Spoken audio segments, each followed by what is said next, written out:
Hey, how you guys doing? My name is Ezra, and welcome to another video on Greater Ethiopia. And today's video is topic my transitioning from Ethiopia to the United States with my Ethiopian wife.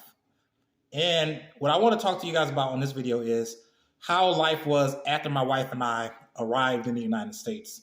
Because I was telling you guys in my last video, my wife and I, we had to prematurely leave Ethiopia because the war broke out, and we had two daughters, and so we had to pretty much bounce sooner than I expected.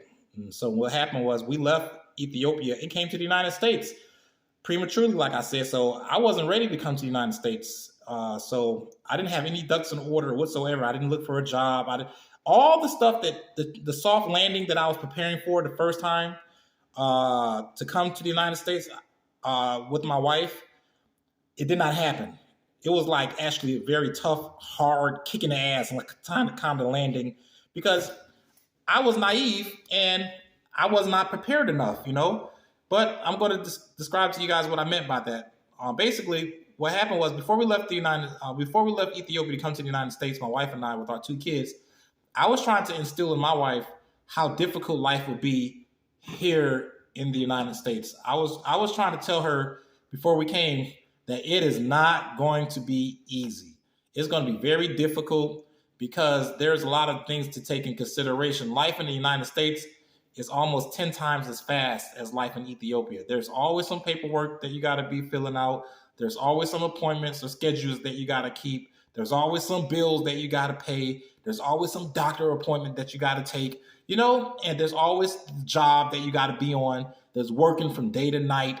It ain't the same. I lived in Ethiopia for 7 years, and I had a job for a couple of those years, and it was a lot laid back compared to the United States economy working in the United States. So that right there, I told my wife, and she assured me that she was ready. She said, "Look, I heard all you had to say, but I'm ready." And I told her, "Look, let's just be strong and do what we got to do before we get there, and psychologically prepare ourselves because it ain't going to be easy." But we both agreed that we were ready, and so I had a relative before I left. I had to tell him, go back and watch my old video, and you'll see what happened, how I got my relatives involved to help me escape, Ethiopia during the war. So my relative was like, you can stay with me until you get on your feet. I said, okay, thank you very much. I appreciate that. So so after I spent all my money on my tickets for my family, which is like $6,000, I got to the United States, and my wife and I, we agreed that we was gonna stay with the relative is my mom. I didn't want to say that, but guess what? I had to stay with my mom for a short period of time until we got back on our feet enough to get an apartment. But in the process of staying with my mom, my wife and I literally caught hell. So the reason why my wife and I caught hell with my mom is because one, I lived in Ethiopia for 7 years, so I become like what you call a sort of Ethiopianized. And even though I know I came from a culture that was very blunt and outspoken, I guess I kind of forgot how blunt and outspoken American culture was. Because even when I got back, it not only shocked my wife, the stuff that was coming out my mom's mouth, but it also shocked the hell out of me too. I'm not even going to tell you guys, even maybe in another video, but let's just put it this way. Because my mom bluntness, because the cultural differences, the personality type differences. For example, I'm liaison fair. Like, I'm kind of a moderate with liberal values, but I have a lot of conservative values too. My mom, on the other hand, is far left. So I'm moderate. My mom is far left. Guess what, guys? No exaggeration. My wife is far right.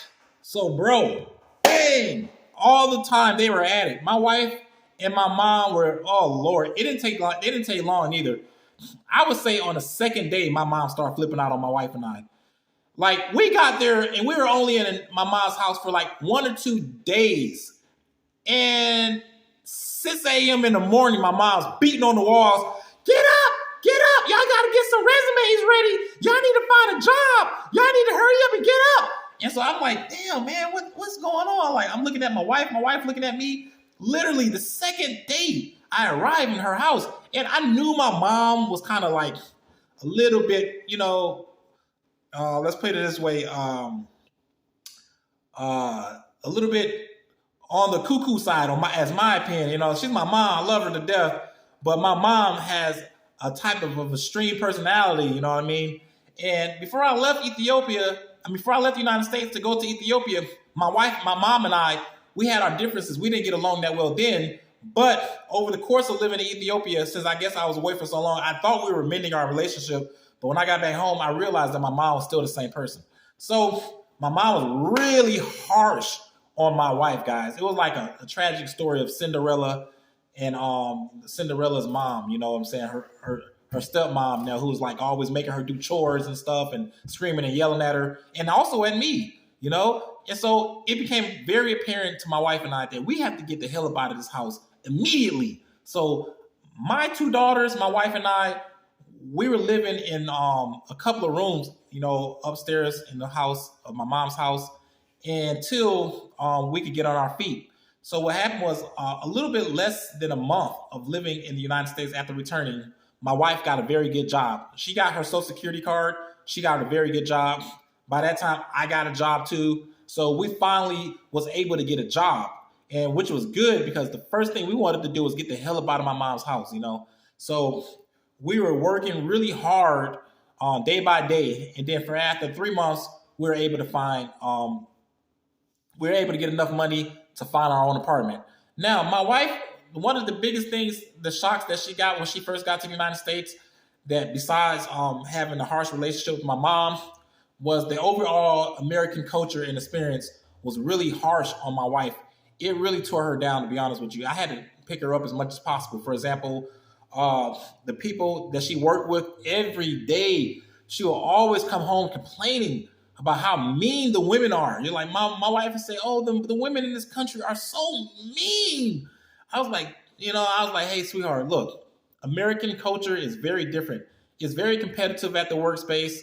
There's a lot of office politics. There's a lot of petty fights and stuff. And the people here are very petty, especially the women. They can get very jealous.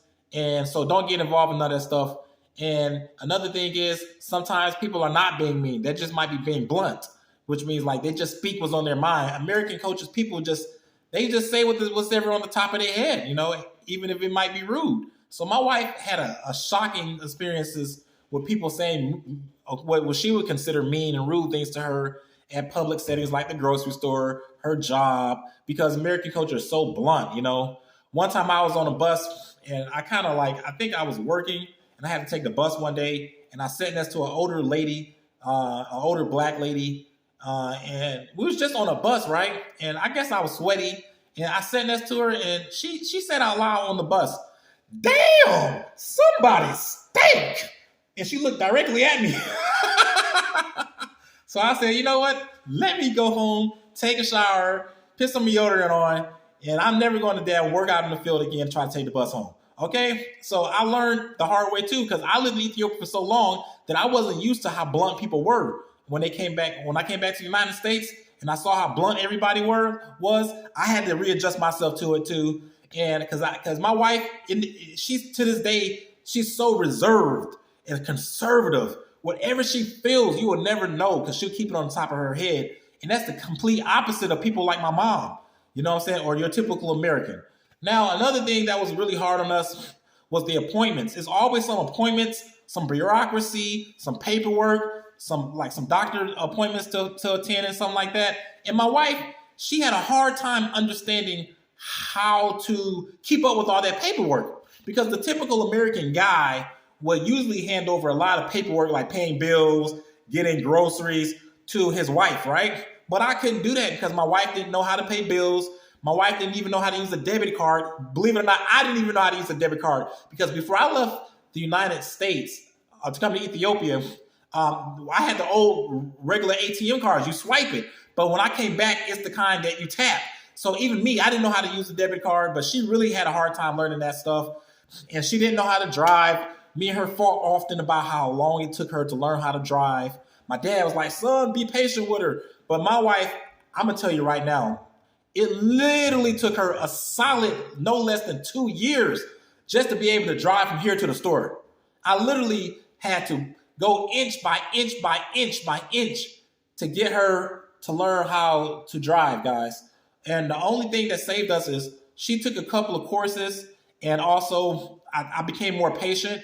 And eventually, day by day, she did eventually learn how to drive. She still don't know how to drive on the highway. So I would suggest that any guy who's looking at Ethiopian girls to date and marry and bring back to the United States, that you prepare her by getting her some driving courses in Ethiopia before she comes to the United States, because that's going to be one harsh thing to deal with, is when you have all this shit going on around you and you got two people, maybe more if you got kids, but you only got one driver. So try to get her to understand how to drive before she get here. Rent her a car in Addis Ababa, practice her driving around the city or something before you bring her to the United States. Now, another thing was that was really tough on us is the job. My wife and I was working, she was working, and we were making kind of equal pay, but my wife makes more money than I do, believe it or not, because she got a job as an engineer. I was completely shocked, and so was she, when she got a job as an engineer in the United States, because we thought that she could not use her engineering degree in the United States unless she took some kind of test through immigration to transfer it over to her job. But that's not the case, apparently. Her job said, look, as long as you know how to do this mathematical equations that we can't find nobody else to get to do, and you come on time, that's all we're looking for. And so my wife got a really, really good job, and I was struggling to survive. So what happened was I made enough money, but my wife was like, you need to make more money, because we need to get up out of this apartment. And my wife was always like that, When she first met me, I lived in like a little studio. Then I had a 1-bedroom apartment. She encouraged me. Then she encouraged me to get to a 2-bedroom apartment. Now, here I am